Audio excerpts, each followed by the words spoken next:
Look at this image. This is the supreme leader of Iran. In a world of presidents and prime ministers, how does one man hold such absolute, almost unquestionable power? It's not just about politics. It's a story woven from revolution, religion, and a unique system of governance that places one individual above all others. To understand Iran today, you have to understand how this position was created and what it truly means. Let's unravel the intricate web of power that defines the Islamic Republic. Our story begins in 1979. Iran was a very different place, ruled by the Shah, Mohammad Reza Pahlavi. His government was a monarchy, backed by the West, particularly the United States. But beneath the surface of modernization and glamour, discontent was brewing. Many Iranians felt the Shah's rule was oppressive, corrupt, and too secular, eroding the country's Islamic identity.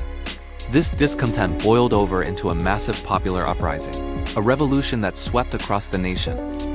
Leading this wave of change was a charismatic, exiled cleric, Ayatollah Ruhollah Khomeini. For years, he had been a vocal critic of the Shah. From his exile in France, his messages, recorded on cassette tapes, were smuggled into Iran and spread like wildfire, inspiring millions. He promised an end to foreign influence and a return to Islamic values. In February 1979, the Shah's government collapsed. He fled the country, never to return. Khamenei made a triumphant return to Iran, greeted by enormous crowds. The monarchy was officially abolished, and through a referendum, the Islamic Republic of Iran was born. But this wasn't just a change of government. It was the beginning of a whole new political experiment, with Khomeini at its very center. So how did Iran go from overthrowing a king to establishing a system with another single, ultimate authority?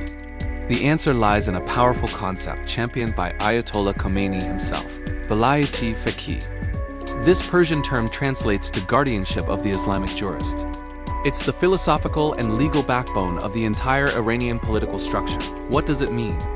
Essentially, the theory argues that in the absence of the prophesied 12th Imam, who Shia Muslims believe will one day return to bring justice to the world, the leadership of the community should fall to the most learned and just religious scholar, the Faqih. This guardian isn't just a spiritual guide. He is entrusted with the political leadership of the nation.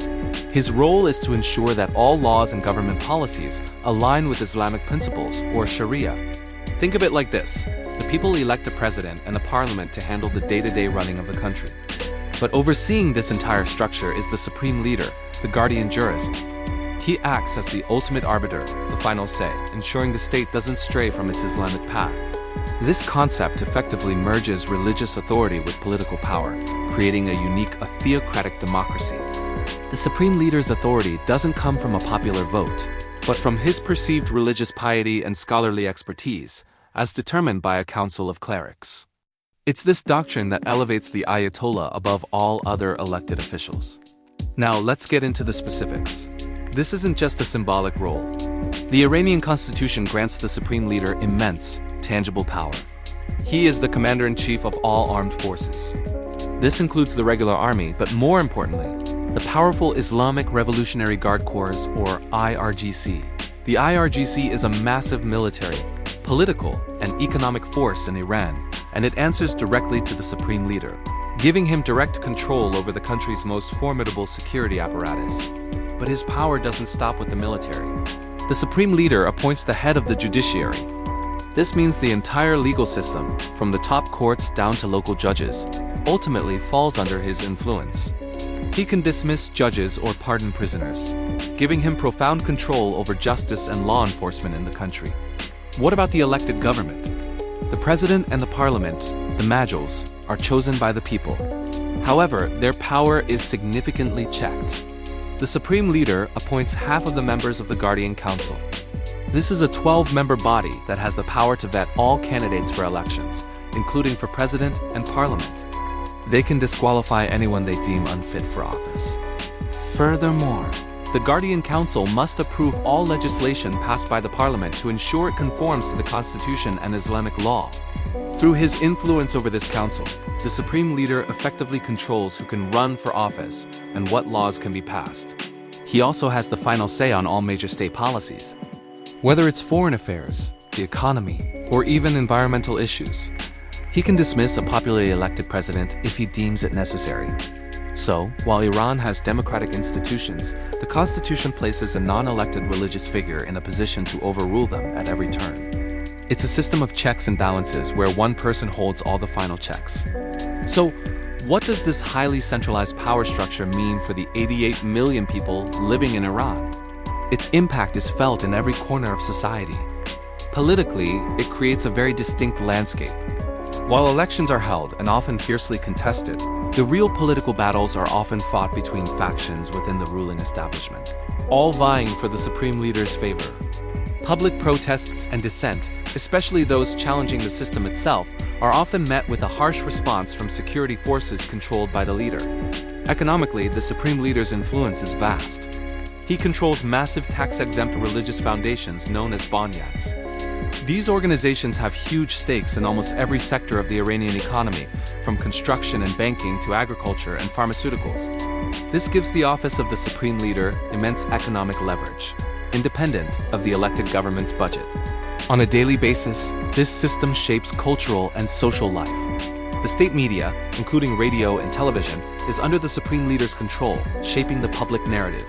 Policies on social issues, like the mandatory hijab for women or restrictions on art and music, are all enforced in the name of protecting the Islamic values that the supreme leader is sworn to uphold. For many Iranians, especially the youth, this creates a constant tension between personal freedom and state-enforced religious norms. It's a system where your career, your freedom of expression, and even your personal choices can be influenced by the decisions made by one man and the institutions he commands. In the end, the absolute power of Iran's supreme leader isn't the result of a single factor. It's the product of a powerful trifecta. First, there's the historical context of the 1979 revolution, which created a desire for a new system rooted in national identity and religious faith. Second, there's the unique religious doctrine of Velayat-e Faqih, the guardianship of the jurist, which provides the theological justification for a cleric to hold ultimate political authority. And third, there's a constitution specifically designed to codify that authority, giving the supreme leader concrete control over the military, the judiciary, and the legislative process. It is this deliberate fusion of religious belief and state law that creates a position unlike any other in the world. While Iran has the structures of a republic with elections and a president, the ultimate power, the final word rests not with the people, but with the guardian, the supreme leader. Understanding this is the key to understanding the complexities and contradictions of modern Iran. Thanks for watching. If you found this explanation helpful, please consider liking this video and subscribing to our HistoroMystic for more deep dives into how our world works. We'll see you in the next one.